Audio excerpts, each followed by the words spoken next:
At the time of writing this review, I would assume that many people have never heard of The Hole in the Ground.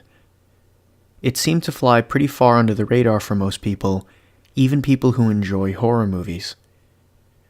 This movie revolves around a mother and son moving into a new home, and it's somewhat secluded in the woods, and they find a large hole in the ground that seems to change the son. But if you've seen my movie reviews before and have become somewhat acquainted with my reviewing style and method, then what I'm about to say might surprise you. The Hole in the Ground doesn't really do anything wrong, and it actually does a whole lot right. It relies on tension, genuinely creepy moments, and paranoia to make the audience feel fear rather than relying on jump scares. And that was my spoiler-free review of The Hole in the Ground. So what follows will contain spoilers for the entire movie, so if you haven't seen this movie yet but want to based on that description, I suggest you stop watching and just watch that movie first. This is also one of those movies where it's best if you go into it with as little information as possible, so this will be the last time you'll get a chance to do that before I start spoiling major plot points in the movie. Just as an aside, I'm also not quite sure how many options there are as of right now to watch the movie. I rented it on iTunes, and it was listed as being one of those movies that you could watch while it was still in theaters. So if you want to watch it, I guess your best bet as of right now is iTunes, but it might be available in other places as well by the time this video goes up. And now, as I do with almost all my movie reviews, I'll go through the plot. I'll try to get through it briefly since all in all, it's actually a very simple story. The movie begins by introducing the mother and son, Sarah and Chris. It's slowly revealed that they are moving to a new house that is in the woods. They appear to have a good relationship with each other and even laugh and joke around a few times. There are certain characteristics that are introduced here about Sarah's son Chris and their relationship as mother and son that become much more important later on. A few key items are that Chris really likes playing with his army man toy, Chris is very afraid of spiders, and Chris and Sarah have a game that they play where they'll count to 3 and make a funny face, and whoever laughs first loses. All of these items are established fairly quickly, and I like how the movie stacks them in a subtle way so that they're memorable scenes and they're easy for audiences to recall later on when they become relevant.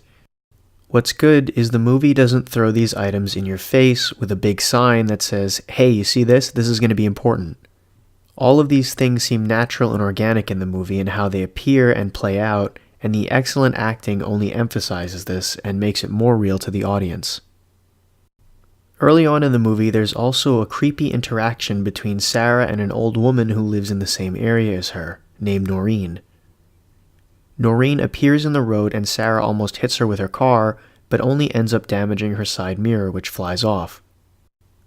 Noreen stands there whispering creepily in a black cloak and hood like she's a vampire or something. The scene was actually pretty creepy, and to the movie's credit, even that broken off side mirror becomes somewhat important later on. It's little details like this among other things that make this movie very satisfying. Its deliberate cinematography and, as I mentioned earlier, excellent acting add to this tremendously. In a dinner scene following this, we learn that Noreen supposedly went crazy and killed her son with their car. But further in the movie, her husband says that it was him who ran over their son, not Noreen. I'm not quite sure what the discrepancy was here, maybe I missed something, but it's possible that since Noreen started acting crazier and crazier, the neighbors just blamed her for it. I'm not quite sure. Somewhere in between all of this too, Chris goes running off into the woods after having a small argument with his mother, who claimed that his father was going to be joining them when that obviously wasn't true. It's then that they stumble upon the giant hole in the woods upon which the movie is based. I really like the introduction to the hole. It's enormous but somewhat hidden. This contradiction can be demonstrated by a shot that the movie does where it shows the hole from the sky so you can see just how big it is, and then it pans over so you can see how it just sort of melts into the forest because of the dense covering of trees. I really like this shot also. Sarah tells Chris to not run away or play in the woods alone anymore after she gets creeped out by the hole. A little after finding it, Sarah wakes up in the middle of the night to discover that Chris is missing. She runs outside with a flashlight to find him. She begins to scan the trees in the woods with her flashlight, and she thinks she sees him peek out from behind one of them in a very creepy scene that's probably considered a jump scare for this movie, but her search is in vain and she goes back to the house and is about to report Chris's disappearance to the police when he appears seemingly out of nowhere, claiming to have never left the home.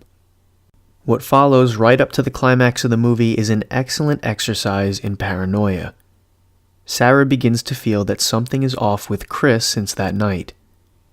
They run into Noreen again, and there is a terrifying moment where she begins screaming to Sarah that Chris is not her son, even going as far as slamming her head into the car window, leaving blood there.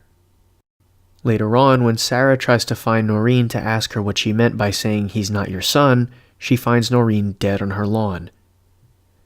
It's then revealed by her husband that Noreen reached a point where she thought her own son was replaced by an imposter. And as the movie progresses, Sarah begins to think the same thing is happening with Chris. He's acting strangely, looking at her weird, and just simply not acting like the Chris she knows.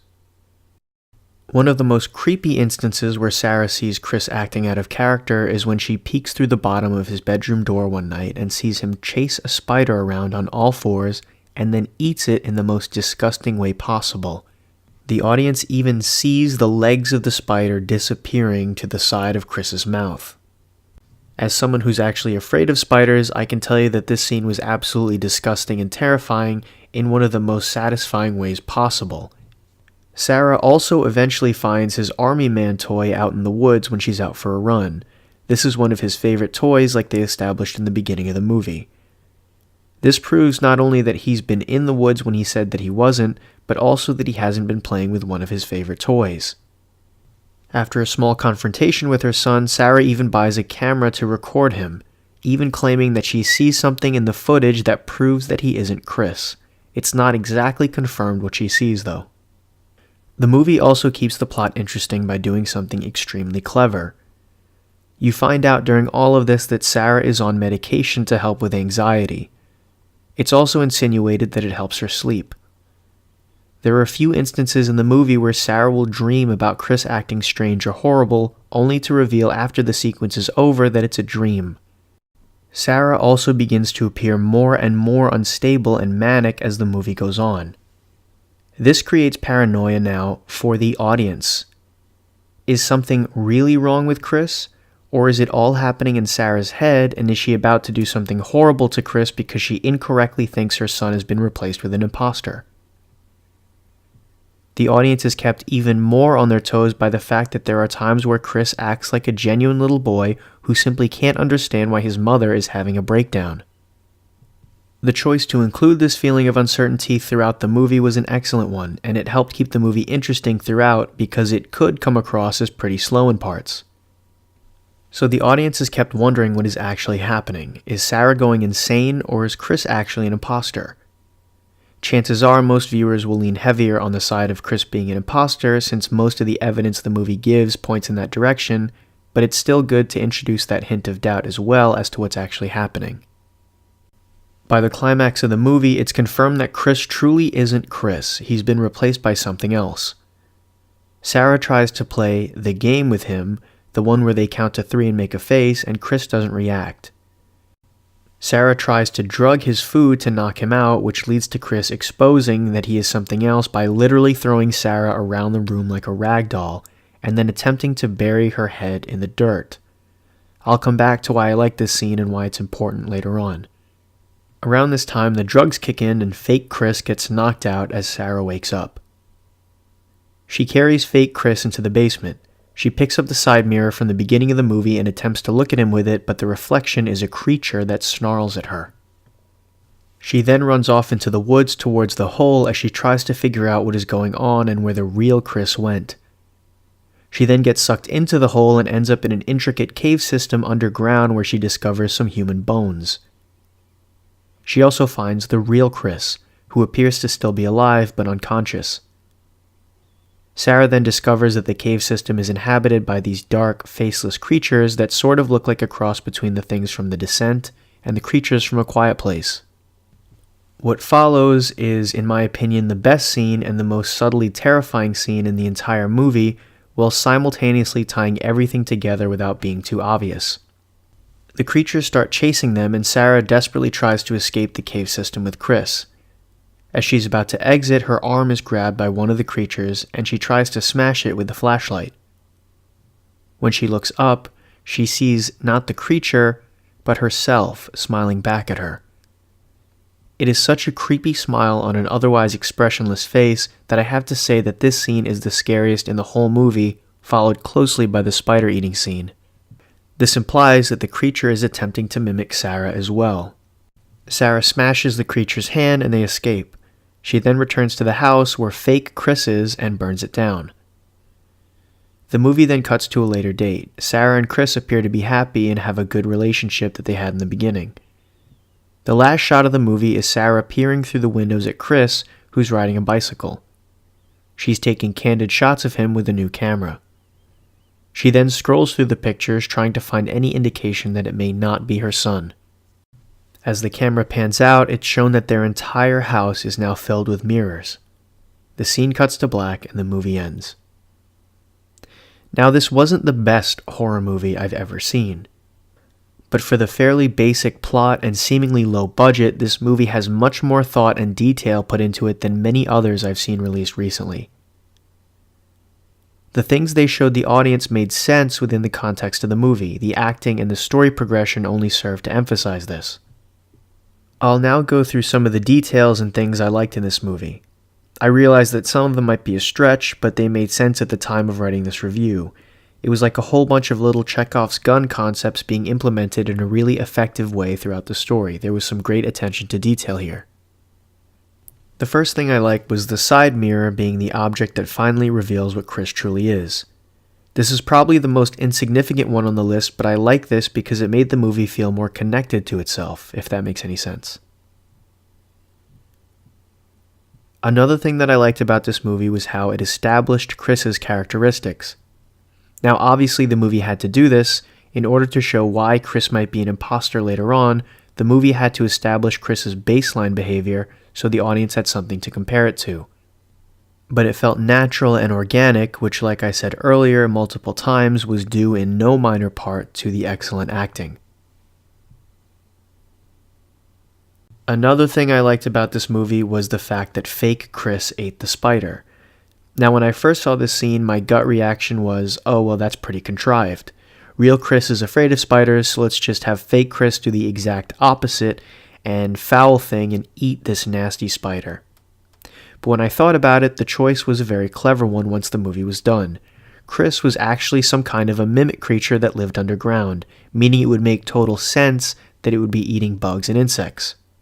I know some people will think that this is very minor, and maybe I'm even making a bigger deal out of it than the director intended, but I like when the movie covers its bases like this by having major scenes work with the plot point in a natural way, instead of trying to force those scenes and then make up an explanation later on that doesn't necessarily agree with the established plot. Another thing that I liked about the movie is that fake Chris tries to bury Sarah's head in the dirt. It seemed somewhat odd when I first watched it. When the scene started, I thought that he was digging a grave so he could kill Sarah and throw her in and bury her, but the movie makes it very clear he's just trying to bury her head. He passes out before he's able to do this though, and it's never really fully explained, but given the context clues the movie gives the audience, you can sort of infer what's happening. This was most likely a method he was trying to use to try to duplicate Sarah, or at least that's what I took from it. Watching fake Chris knock her out and then almost instinctively dig a hole and bury her head almost felt like watching an animal go through a hunting or feeding ritual. So even though the creatures in the movie are only shown for a few seconds, little details like this give the creatures and their intentions or motive, if you can even call it that, depth without having long, drawn-out expositions or ignoring it completely. And finally, the last thing that I liked about the movie is the ending. I really liked how this movie ended. And I think I liked the ending of this movie for the same reason I liked Laurie Strode's character in the 2018 Halloween sequel. Because it makes sense and shows character development or character progression. By the end of the movie, even though the ending is a fairly happy one, Sarah is affected by what happened. she still remains and will probably remain forever suspicious of Chris to an extent, and it's shown by her secretly taking the pictures of him from the window. She has even attempted to mimic-proof her house by lining almost every surface with mirrors since she knows that exposes what they are. Scenes like this make the characters feel more real. So that's it. I think that might be the most overwhelmingly positive review I've done so far on this channel. I know I come across as critical in these reviews even for movies that I enjoy, but I just feel like I'd be doing listeners a disservice if I didn't mention something or notice something that I thought was an issue from my perspective. On the opposite side, I also feel the need to share it if a movie did something right, or if the effort and care put into making a movie was apparent throughout, like this one. If you like this video, be sure to leave a like and hit subscribe if you want more content. Be sure to follow me on Twitter for updates and other stuff. Check out my Patreon if you want to support me there, and if you have a movie you want me to review, feel free to leave it in the comments. The next movie review I put out will probably be Overlord, but I'm not 100% sure. I'll see you guys in the next video.